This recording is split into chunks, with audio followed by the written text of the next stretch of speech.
andatevene in un altro posto, in un altro continente, in un altro mondo, il più distante possibile dalla Sicilia, perché qui va a finire sempre allo stesso modo, va a finire che si muore.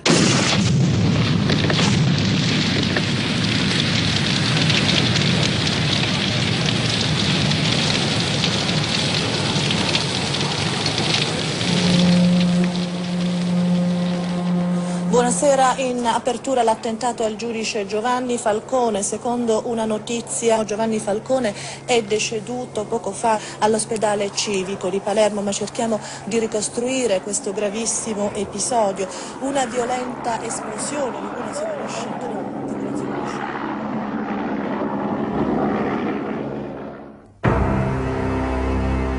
En Sicile, en 92, la mafia assassine les juges Falcone et Borsellino. L'Italie entière perd tout espoir. Et moi aussi.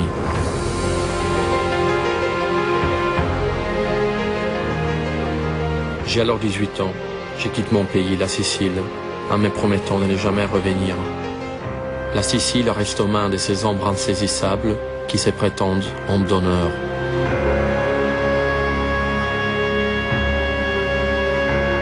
Io, Rosaria Costa, a nome di tutti coloro che hanno dato la vita per lo Stato, chiedo innanzitutto che venga fatta giustizia.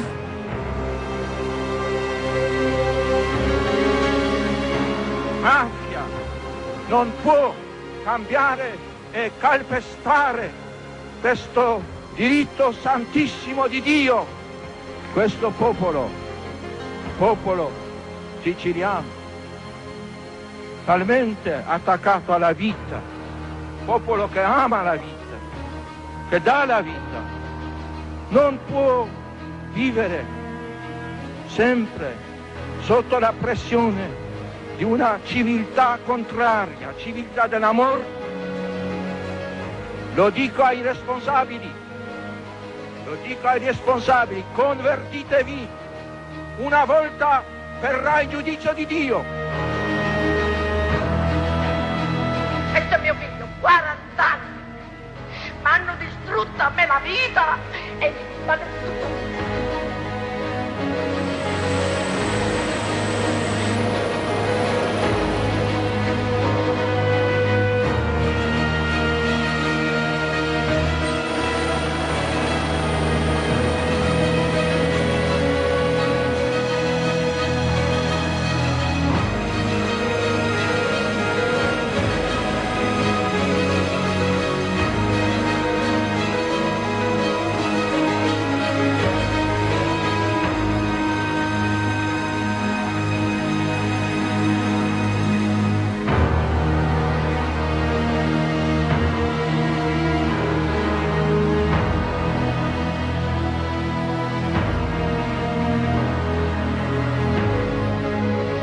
Bernardo Provenzano, le fantôme de Corleone, en cavale depuis 40 ans.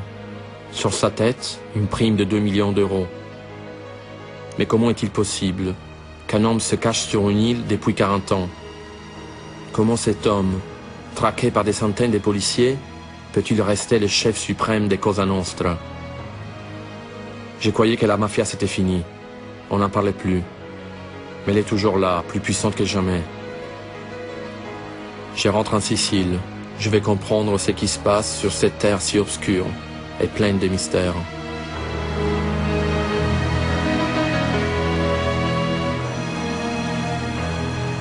Je n'étais pas revenu depuis 10 ans, depuis l'assassinat des juges Falcone e Borsellino. Rivolgendomi agli uomini della mafia, perché ci sono qua dentro, di cambiare radicalmente i vostri progetti, i progetti mortali che avete. Tornate ad essere cristiani. Per questo preghiamo nel nome del Signore che ha detto sulla croce: Padre, perdona loro perché loro non lo sanno quello che fanno. Rosaria était la femme de Vito, un de mes amis, lui aussi mort dans l'attentat contre le juge Falcone. Il était l'un de ses gardes du corps. Pertanto vi chiediamo per la nostra città di Palermo.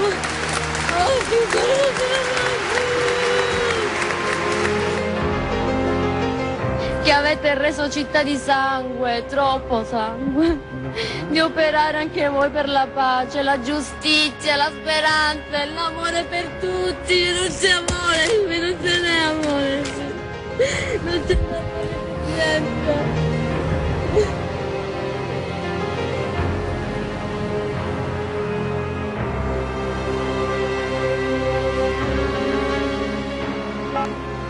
Derrière tous ces massacres, l'ombre d'un homme. Bernardo Provenzano, recherché depuis 40 ans, jugé coupable d'association mafieuse. Article 416 bis, jugé coupable des massacres de Falcone et Borsellino.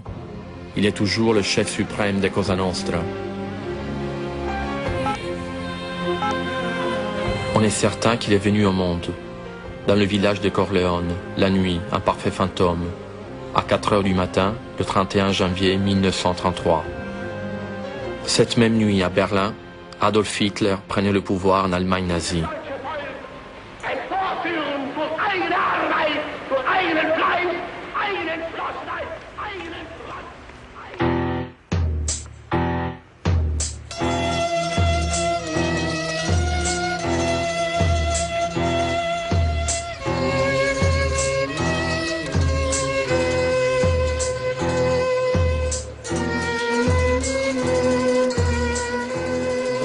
Bonjour, où sont les dossiers des affaires criminelles? Le bureau des dossiers criminels, au sous-sol. Alfano vient d'y descendre.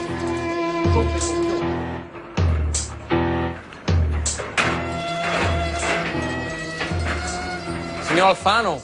Sì. Però che c'ho premura. J'ai affaire. Attendez un instant.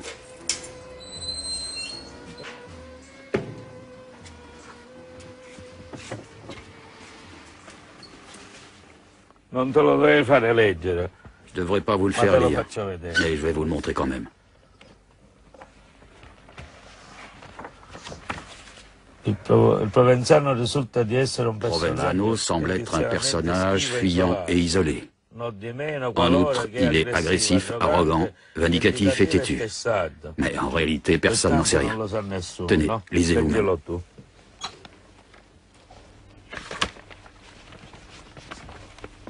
C'est la fin de la paix mafieuse. Provenzano et les autres parrains veulent une nouvelle ère de son. Dossier réservé, service secret. Mais qui peut connaître cet homme et ses mystères? Roberto Scarpinato, substitut du procureur de Palerme, et la mémoire de la longue bataille de l'État contre la mafia. Scarpinato traque Provenzano depuis des années.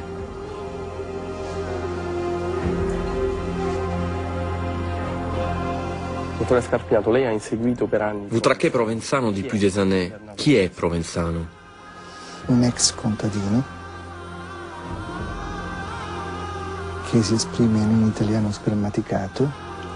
Un ancien paysan qui s'exprime dans un mauvais italien. Il était surnommé le tracteur, car dans les fusillades, il fauchait les hommes avec la violence d'un tracteur.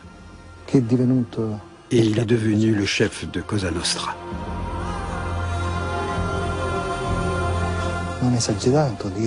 On pourrait dire sans exagérer que Provenzano n'est pas le monstre, mais bien une partie de notre société.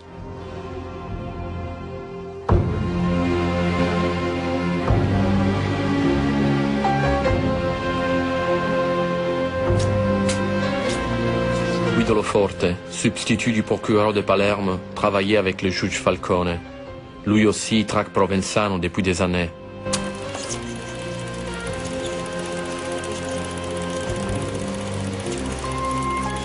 Qui est Provenzano? C'est un fantôme ou est-il réellement le chef de la mafia? Aujourd'hui, il est le chef de la mafia. Il fut aussi un assassin féroce. Provenzano a commencé comme exécutant. Il a ensuite fait carrière dans la mafia selon la règle, passant du statut de tueur à celui d'homme d'affaires. et enfin de stratège. Où se cache-t-il? D'où donne-t-il ses ordres?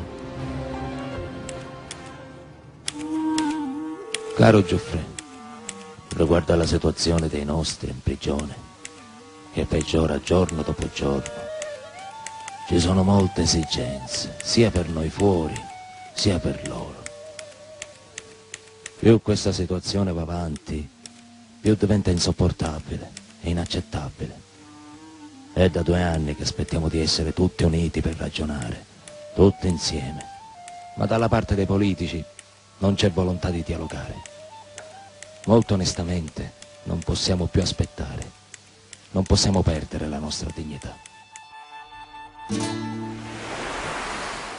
Dossier réservé, service secret. Il semble que Cosa Nostra veuille rompre la trêve apparente de ces 10 dernières années.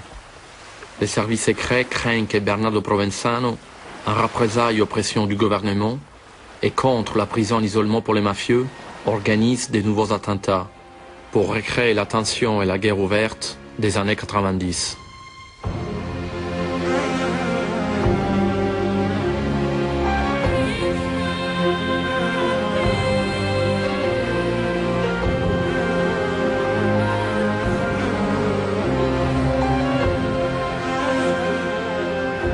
Bernardo Provenzano, chef de Cosa Nostra, arrivera-t-il à frapper à nouveau le pays ou sera-t-il arrêté par les forces de l'ordre?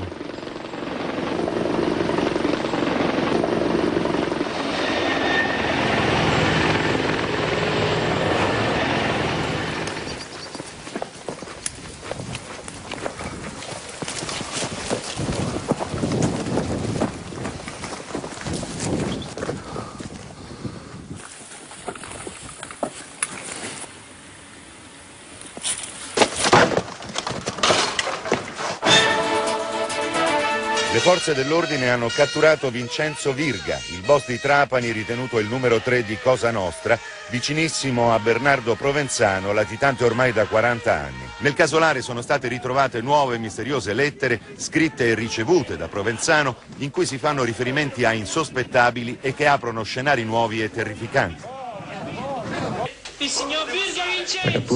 La capture de Vincenzo Virga est le fruit de 3 ans de grands sacrifices, d'enquêtes approfondies, sur un territoire difficile, contrôlé par Cosa Nostra. Pepe Linares, nom de code, le chasseur, chef de l'équipe d'intervention qui a arrêté le plus grand nombre de mafieux en cavale depuis ces 10 dernières années. Provenzano ne peut être capturé, au-delà de toutes les difficultés techniques et juridiques, tant que l'on se focalise uniquement sur sa capture.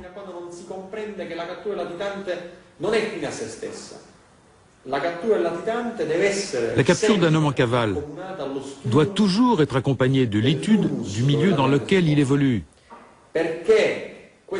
Ce travail n'est jamais stérile. Il permet, par des arrestations, de faire le vide autour du fugitif afin de l'isoler. Le fugitif n'a pas la vie belle, il est traqué en permanence. Il vit dans des cachettes et doit en changer souvent. Mais surtout, il vit constamment dans la peur. 3 peurs, celle d'être pris, celle d'être vendu, et celle d'être trahi ou découvert par un clan rival. Tu es un homme qui étudie un autre homme. Avant tout, on étudie un monde. On étudie une race. Et au sein même de cette race, on étudie une meute. À l'intérieur de la meute, on étudie le chef de meute. On étudie les rites d'accouplement, la façon de se procurer la nourriture. Mais ce ne sont pas des animaux, c'est l'animal homme, l'homme dans sa sauvagerie, dans son caractère sacré. Il y a là un sens métaphysique. On arrive même parfois à rêver du criminel en fuite et de la façon dont on pourrait le capturer.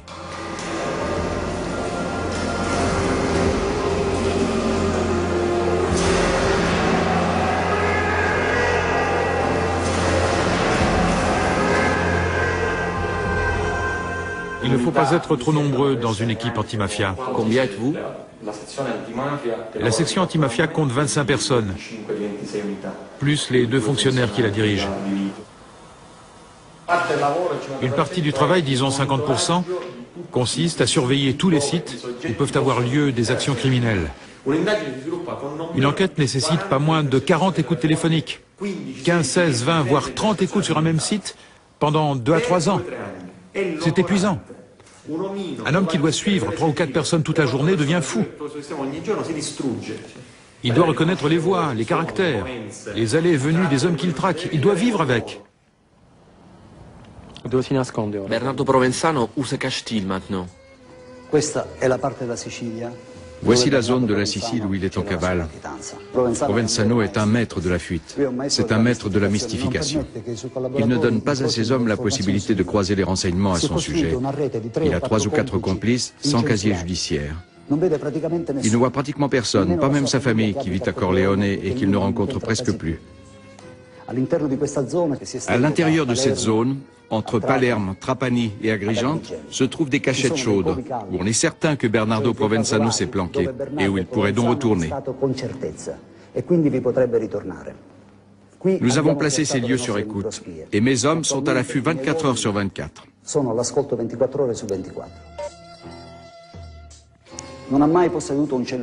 Il n'a jamais possédé de téléphone portable, il ne s'en est jamais servi.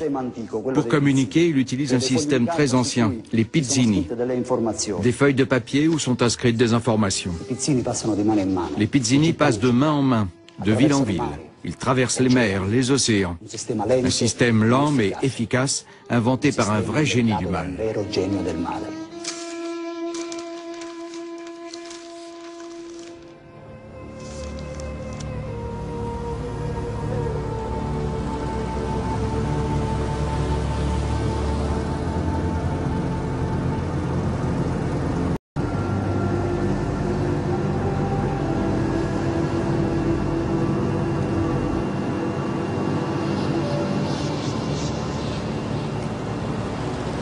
Le village de Corleone, 10 000 habitants et un fantôme.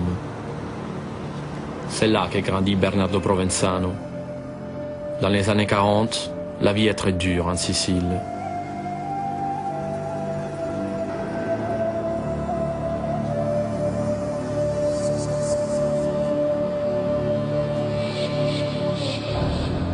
Son père est paysan et Provenzano, encore enfant, travaille avec lui dans les champs. Mais le jeune Bernardo ne veut pas avoir la même vie que son père. Et le parrain de Corleone, Luciano Ligio, le prend sous son aile. Le 17 septembre 1958, le parrain les charge ainsi de s'occuper d'un paysan qui refuse de se soumettre à leur pouvoir. Le jeune Bernardo résout le problème à sa façon.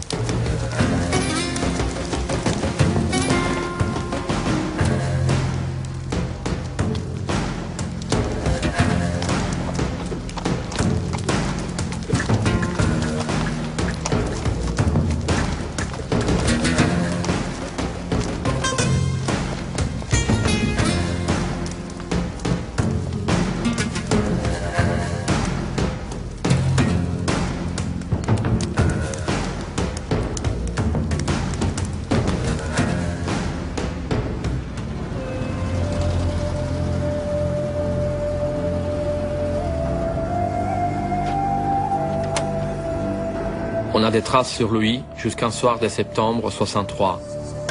Cette nuit-là, une fusillade éclate à Corleone. Provenzano tue 3 hommes. Lui-même est blessé à la tête. À l'hôpital, il déclare qu'il a été touché par une balle perdue. On le croit, on le soigne et on le laisse partir. Il disparaît alors pour toujours. Depuis, personne ne l'a vu, personne ne l'a photographié. Personne ne connaît son visage actuel.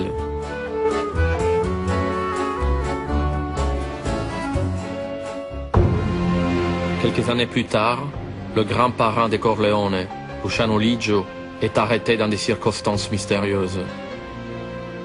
On ne sait toujours pas qui est derrière cette arrestation. Ce qu'on sait, c'est que le jeune Bernardo Provenzano, avec ses amis Totorina et Calogero Bagarella, se retrouve à la tête du clan des Corleone. Le 10 décembre 69, les trois jeunes Provenzano, Riina et Bagarella déclarent la guerre au clan de Palerme. Le mafieux repenti Nino Calderone en a été le témoin e raconte le massacre. 3 uomini scendono dalle macchine, Riina, Bagarella e Provenzano, tutti armati. Bagarella urla, nessuno si muova. Qualche momento di silenzio, poi le armi fanno fuoco.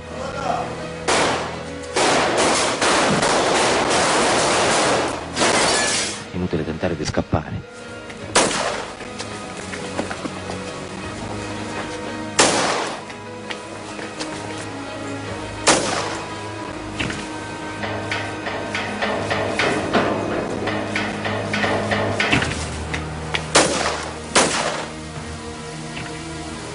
I nemici cadono sotto i colpi dei Provenzano, uno dopo l'altro. Cavadaio spara e colpisce Provenzano al volto, di strisce. Provenzano allora gli si scaglia contro e preme il grilletto, che però si inceppa.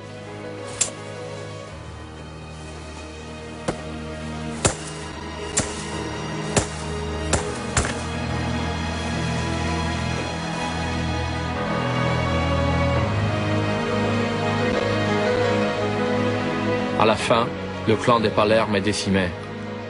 Mais des trois Corleonais, il n'en reste que 2, Bernardo Provenzano et Totò Riina. Mais comment vont-ils réussir à prendre le pouvoir sur Cosa Nostra, la plus grande organisation criminelle du monde occidental? Qui peut répondre? Qui connaît la vérité?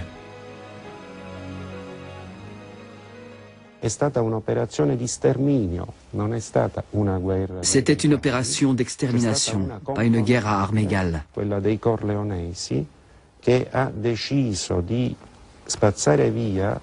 Le clan des Corleone, Riina et Provenzano, a décidé d'éradiquer tous les clans adversaires. Esterminio non soltanto dei nemici.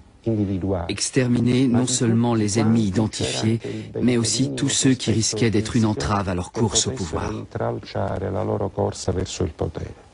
Furono uccisi incolpevolmente parenti, amici, parents, amis, femmes, enfants, tous exterminés sur la base de ce raisonnement stratégique impitoyable, qui veut que même un enfant, une fois adulte, pourrait vouloir venger son père assassiné. Un bambino, se cresce, potrebbe vendicare il padre ucciso.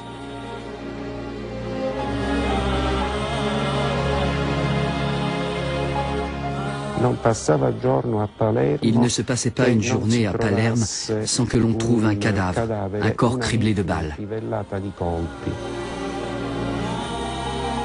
Les victimes ne devaient pas disparaître, devaient rester là comme une représentation tragique de l'affirmation du nouveau pouvoir qui s'affirmait. Les 2 Corleonais, Provenzano et Riina, avancent sur Palerme. Ils commencent la guerre des mafias. Ils tuent Totò Inzerillo, Giuseppe Calderone, Leonardo Vitale et 4 personnes dans le massacre de Viale Lazio. Puis tous les clans de Santa Maria di Gesù. Ils tuent Salo Riccobono. Ils tuent le juge Terranova. Ils massacrent les familles des repentis. Ils tuent le chef mafieux Stefano Bontade. Gaetano Badalamenti fuit en Amérique. Tommaso Buscetta fuit également et se repent. Il tue 28 membres de sa famille. Une fois gagnée la guerre, Totò Riina prend le pouvoir sur Palerme. Sous ses ordres, il y a Natale Bonafede, Andrea Mangiaracina, Benedetto Spera et plus haut, Salvatore Lo Piccolo, Nino Giuffre et Matteo Messina Denaro. Totò Riina est arrêté en 1993 et derrière lui reste le chef occulte de la mafia, Bernardo Provenzano. Il gagne le pouvoir après une guerre mafieuse qui a fait 5000 morts.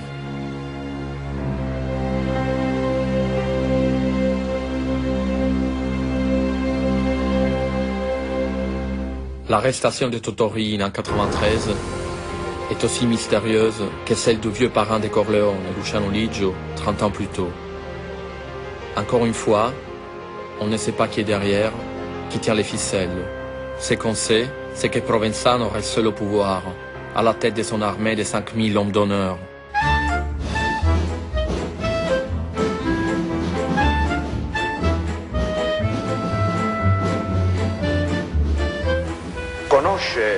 Ha mai sentito parlare nell'ambiente che ha frequentato di Cosa Nostra, associazione criminale Cosa Nostra? Guardarsi che io, avvocato, non ho frequentato nessuna criminale Cosa Nostra e quindi non conosco. La domanda è se ne conosce l'esistenza. Se ne ha sentito parlare. No, non ho sentito parlare. Non ha mai sentito parlare di Cosa Nostra, non conosce questa organizzazione? No. Non sa nulla di questo? No, avvocato. Quindi l'ha letta soltanto sui giornali? Ma sentite la televisione, i giornali, sì.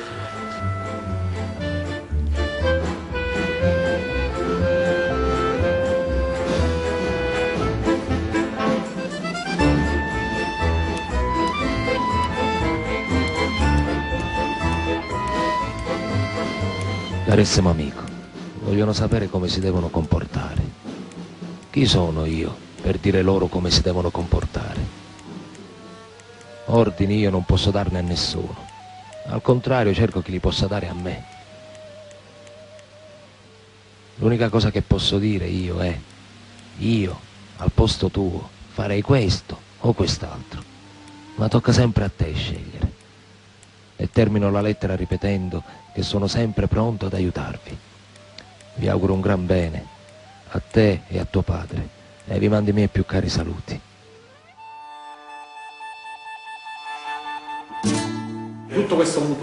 Toute cette solidarité au sein de Cosa Nostra, cette unité, n'est pas si réelle. La règle unique, c'est la cruauté.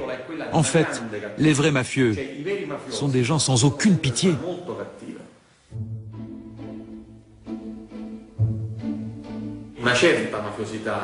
La mafia des années 80-90 a détruit toute autre forme de mafia.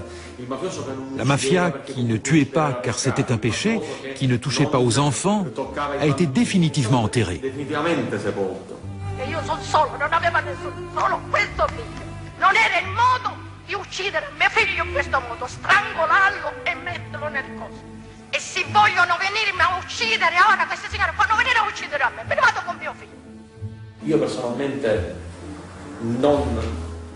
Personnellement, je ne me suis jamais promené seul, avec ma femme ou ma fille, depuis 1996.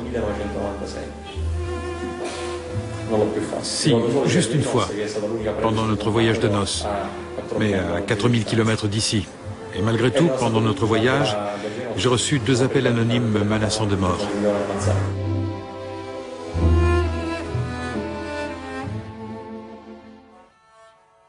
Carissimo amico, dobbiamo sempre tenere presente che loro a noi ci odiano più di chiunque altro, e se ci fermiamo è perché c'è un superiore al quale facciamo riferimento. Hanno tutti abbassato gli occhi e il marciume ci si poteva raschiare con il coltello. Non dimentichiamocelo mai, che laddove ce la potranno fare, ce la faranno. Però noi dobbiamo fare sbagliare sempre a loro, e sui loro abusi dobbiamo acquistare fiducia e lasciarli fare. Con il loro agire si autocolpiscono da se stessi, perché strafanno in tutto. A noi il Signore ci deve dare la forza di non farci cadere in errore e di darci sempre la calma. Noi li dobbiamo mettere in difficoltà tramite i loro stessi sbagli.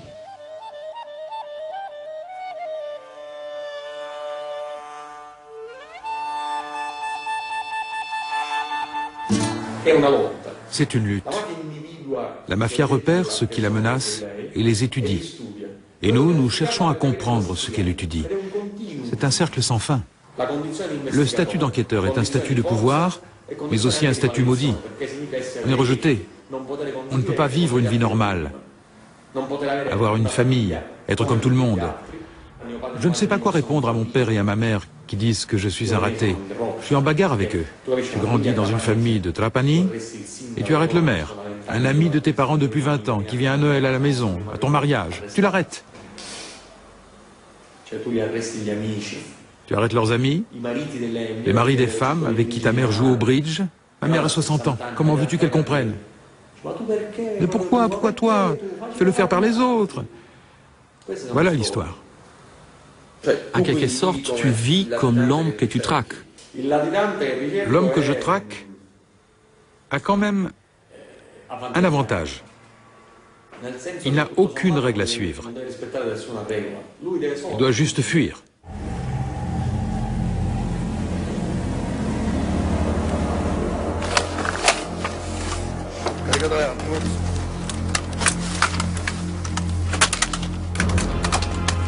Carissimo papà, mi compiaccio molto nel saperti in ottima salute.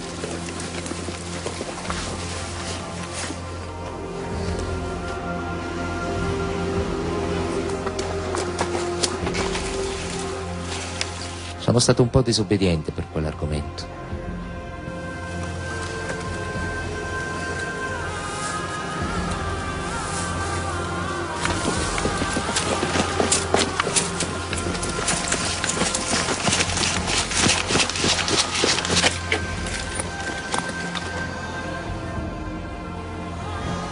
E che Dio ti protegga nonostante tutto quello che dicono e fanno. Un forte abbraccio, tuo figlio Angelo.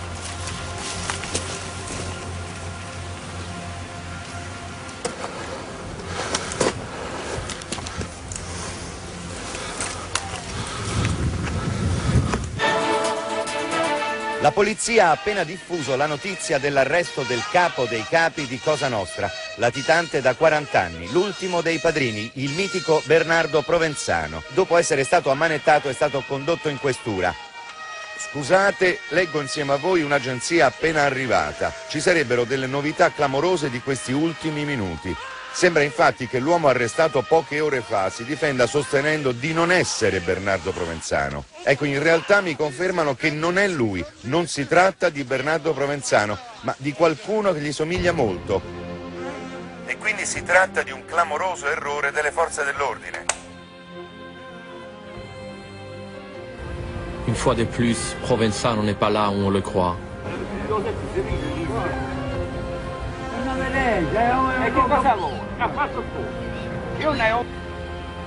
Mais comment peut-on chercher un homme dont on ne connaît même pas le visage? Nous vieillissons son visage sur ordinateur pour établir un portrait robot le plus ressemblant possible. Nous le mettons à jour sans cesse grâce aux informations des mafieux aujourd'hui repentis qui ont partagé sa cavale. Un uomo sulla sessantina, niente di particolare. Occhiali dorati, capelli corti. Nous étudions son caractère, sa psychologie, comment il pourrait s'énerver ou bien rire. Grâce à ces éléments, nous en avons déduit où et combien de rides il pourrait avoir. Car chaque état d'âme creuse ses propres rides. Il capo non perde mai la calma.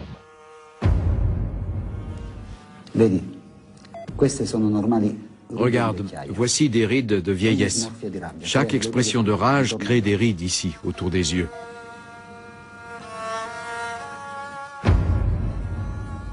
Anche se dorme spesso in campagna o all'aperto, Uzzubino è sempre ben rasato. Chaque sourire crée des rides sur les joues, ici. Et combien de fois aura-t-il ri, cet homme qui vit traqué, qui a ordonné des centaines d'exécutions et qui a fait dissoudre des enfants de l'acide?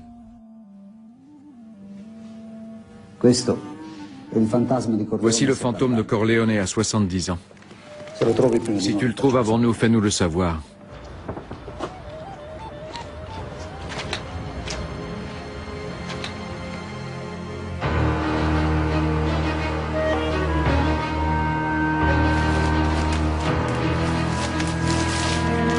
Un nouveau visage pour Provenzano, un chirurgien esthétique pour le parrain.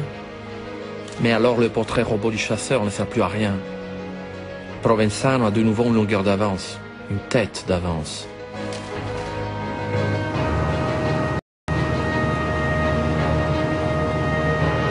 Mais existe-t-il vraiment? En janvier 92, on le croyait mort. Puis, au printemps, l'avocat palermitain Salvatore Traina reçoit une lettre recommandée.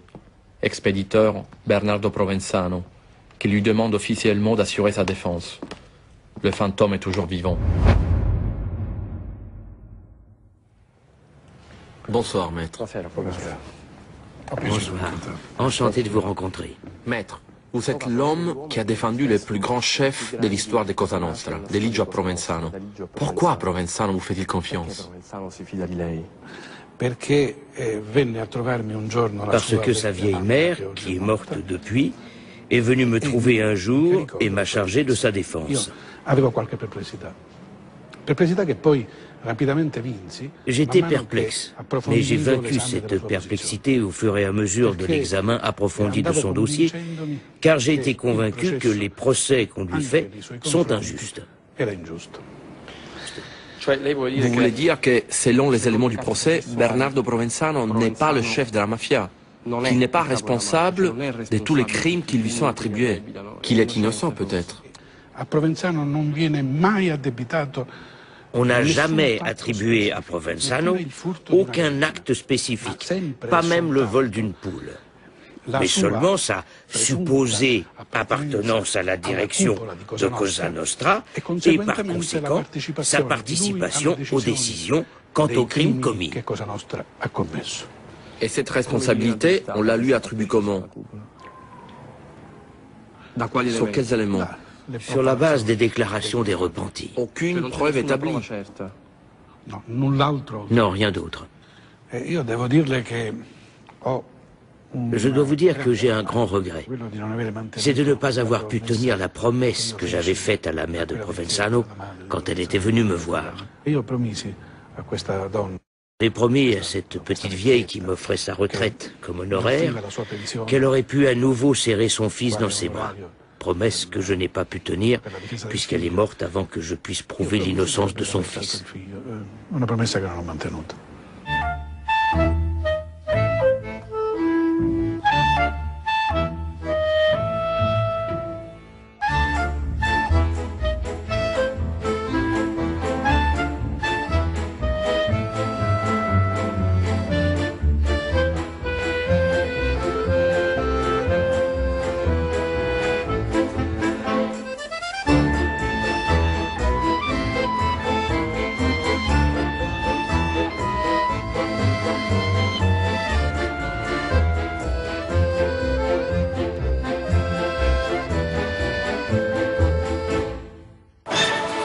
Il boss Benedetto Spera è stato arrestato questa notte in un casolare nelle campagne intorno a Mezzoiuso. Spera, numero 4 di Cosa Nostra, era molto vicino al capo dei capi, che è sfuggito per poco all'arresto. Provenzano doveva trovarsi in quel casolare, è come se qualcuno lo avesse avvertito poco prima per farlo fuggire. Ma il cerchio attorno a Provenzano si stringe. Gli investigatori sono sempre più vicini alla sua cattura.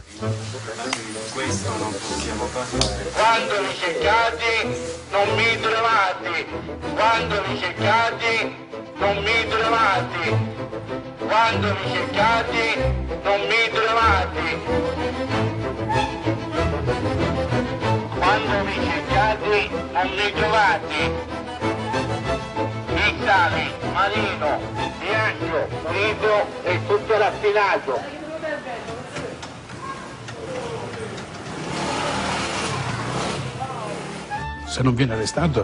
Si on ne l'arrête pas, c'est parce qu'on le cherche parmi les délinquants.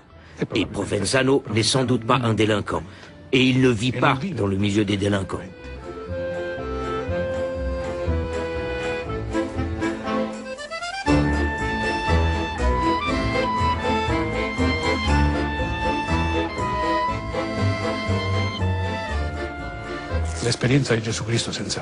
L'expérience de Jésus-Christ, sans vouloir assimiler les deux personnages, nous montre que, pour arrêter quelqu'un, il faut soudoyer quelqu'un de son entourage.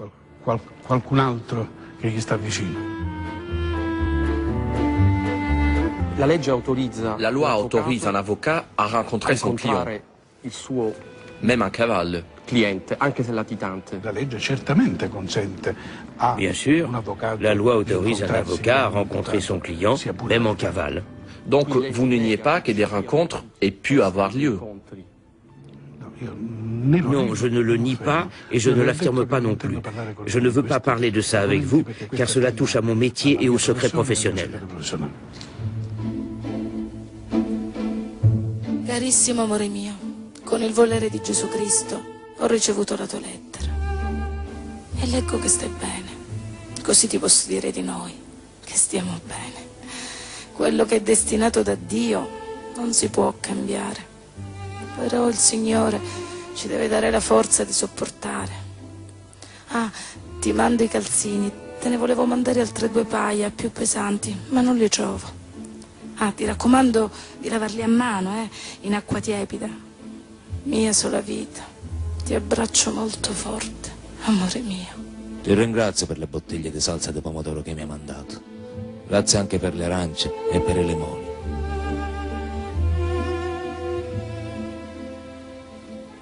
Questo io credo in fondo sia stata la condanna di Provenzano. Finalement, la vraie condamnation de Provenzano, même s'il n'a pas fini en prison, c'est qu'il vit enfermé comme une chrysalide. Sa vraie prison, c'est la vie qu'il s'est choisie. Inspirer la peur, être respecté des autres, mais qui sait? Peut-être que Provenzano, en tant qu'homme, n'a jamais existé.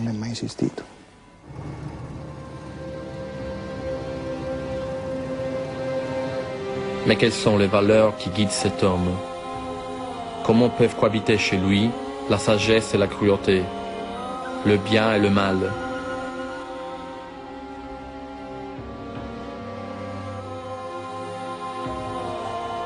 Que peuvent apporter 40 ans de crimes si l'on vit dans la peur, isolé, sans pouvoir dormir auprès de sa femme et jouer le dimanche avec ses enfants?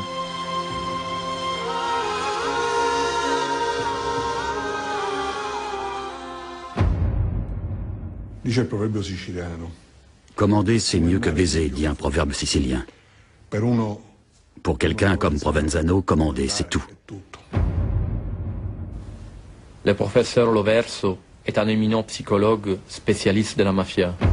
Le mafieux est par essence un fondamentaliste. En entrant dans Cosa Nostra, il acquiert un statut. Le statut d'homme d'honneur. Il ne se sent pas du tout un assassin. Provenzano se croit général. Le général d'une armée qui combat pour le bien, pour la famille Cosa Nostra, même lorsqu'il tue.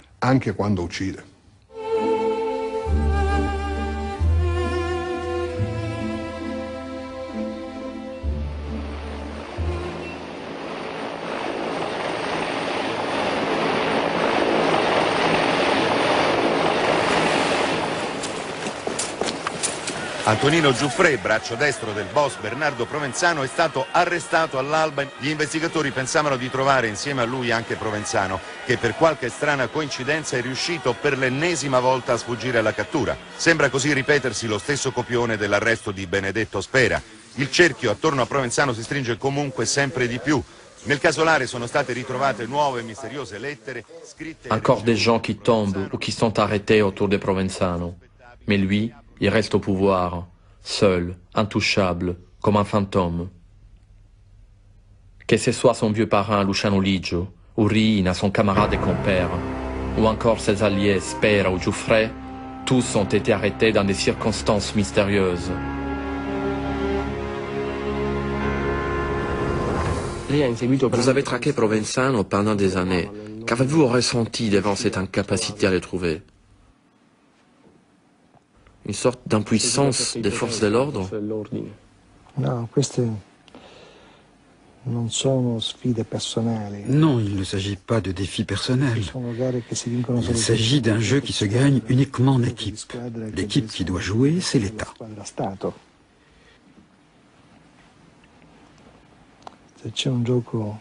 Si l'État joue en équipe, alors la partie peut être gagnée.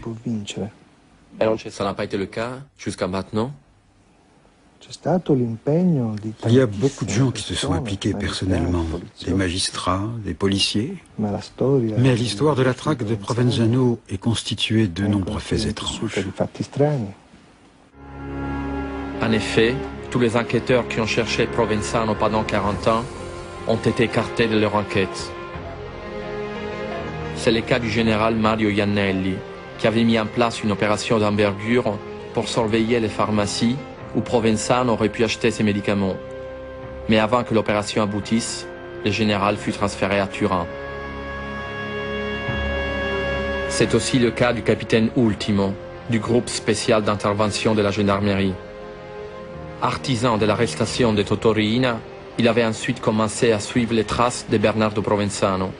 Son enquête cessa brutalement. Il fut transféré dans une autre unité.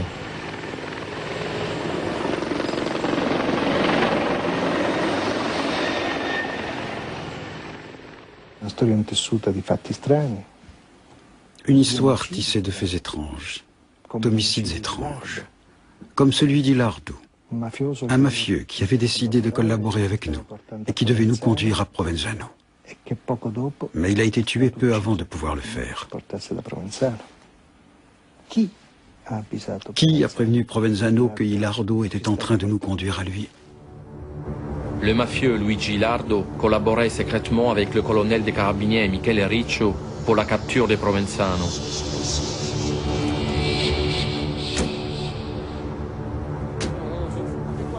Qui était Ilardo? Ilardo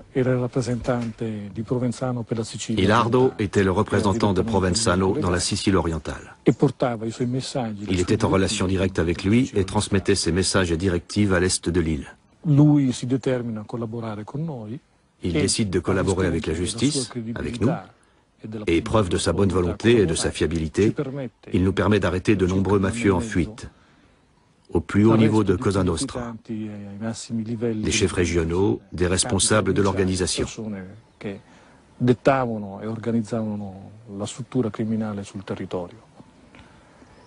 Et dans le cadre de cette collaboration, nous avons la possibilité de remonter jusqu'à Provenzano.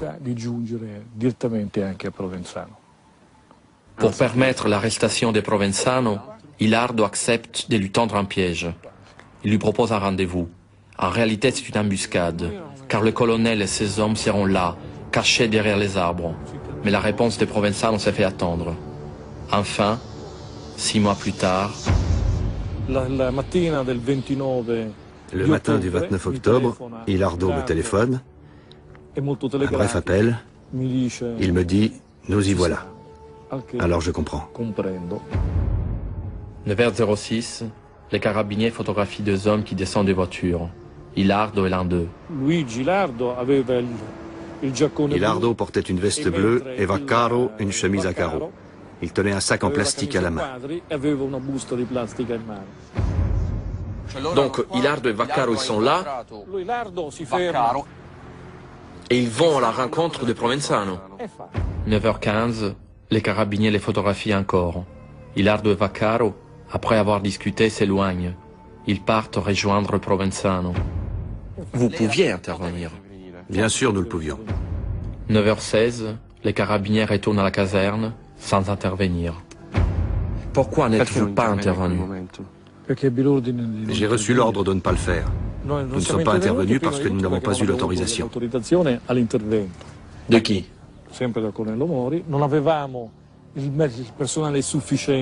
Toujours de mon chef. C'est vrai qu'il ne m'avait pas donné beaucoup d'effectifs. Mais si ça avait été moi, le responsable de l'opération, nous serions intervenus. Je n'aurais jamais laissé passer cette occasion. Et alors, c'est quoi votre explication? Mon idée est qu'on n'a pas voulu l'arrêter. On n'a pas voulu l'arrêter? Bien sûr. Qui n'a pas voulu l'arrêter? Ceux qui devaient le faire, nous. Vous? Oui. Ceux qui commandaient. Selon moi, on n'a pas voulu procéder à la capture de Provenzano. Par incapacité ou pour d'autres raisons.